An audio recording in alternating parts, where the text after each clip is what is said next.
सास से पहली मुलाकात, समझने वाली बातें। कैसे टीना की सास उसके लिए सबसे बड़ा सपोर्ट सिस्टम बन गई। आइए टीना और उसकी सास की पहली मुलाकात देखें। दिन तय हो चुका था, उसकी शादी हो रही थी। वह इसे लेकर बेफिक्र नहीं हो सकती थी। टीना ने अपने कैरियर को बनाने के लिए बरसों मेहनत की थी। वह अब साकार होने वाली थी, लेकिन नहीं, कोई उसकी नहीं सुन रहा था। उसे बताया गया था कि वह अब 26 साल की हो रही है और उसे अपना घर बसाना ही होगा। बहुत हो गया कैरियर बनाना। तो टीना इस वक्त एक सुनार की दुकान में अपनी भावी सास के साथ चुपचाप खड़ी थी। सास ने पारंपरिक सोने की चूड़ियों की ओर देखते हुए कहा, तुम मुझे आई माँ कहकर बुला सकती हो।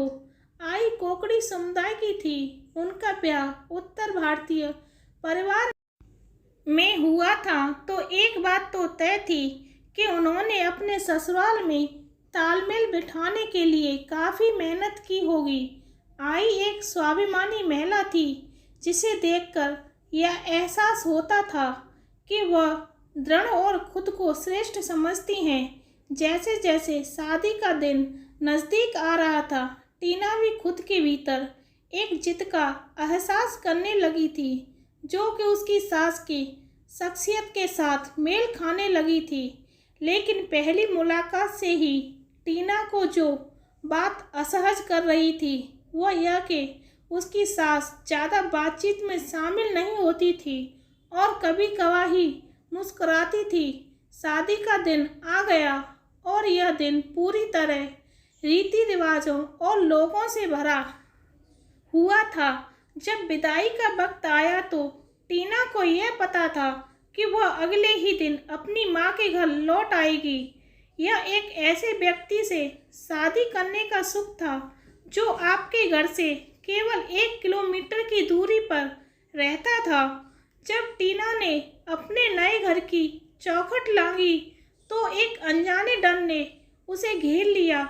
उसे उसके ससुराल वालों और रिश्तेदारों ने घेर लिया और उसे एक ऐसी भाषा सुनाई दी जो उसने कभी सुनी और समझी नहीं थी। एक वयस्क और परिपक्व महिला होने के बावजूद टीना वहां से भागकर किसी कोने में बच्चे की तरह छुप जाना चाहती थी। एक अनजाने कमरे में अटैचियों के ढेर के बीच बैठी टीना को अब एक डर और विचित्र परिस्थिति के आवाज ने घेर लिया था। थकान और भावनात्मक रूप से ओतप्रोत टीना की आंखों से आंसू बह निकले थे। अचानक उसने अपने कंधे पर किसी की मजबूत बाहों के स्पर्श को महसूस किया। उसमें सोने की पारंपरिक चूड़ियां जच रही थीं। ये बाहें अजनबी थीं, लेकिन सुरक्षा का एहसास भी दे रही थीं। इसी एहसास से वह स्वतः आई से लिपट गई और उनके आंचल में अपना मुंह छुपा लिया। टीना के कानों में आवाज़ गूंजी, मुझे पता है तुम कैसा महसूस कर रही हो। डरो मत, मैं हूँ यहाँ। डरने की कोई बात नहीं है। जिसे टीना अपना विरोधी समझ रही थी, वह अचानक ही उसकी सहयोगी बन गई थी। सही मायने में आज टीना की उसकी सास के साथ पहली मुलाकात थी और यह पहली मुलाकात पहली वाली मुलाकात से काफ़ी अलग थी।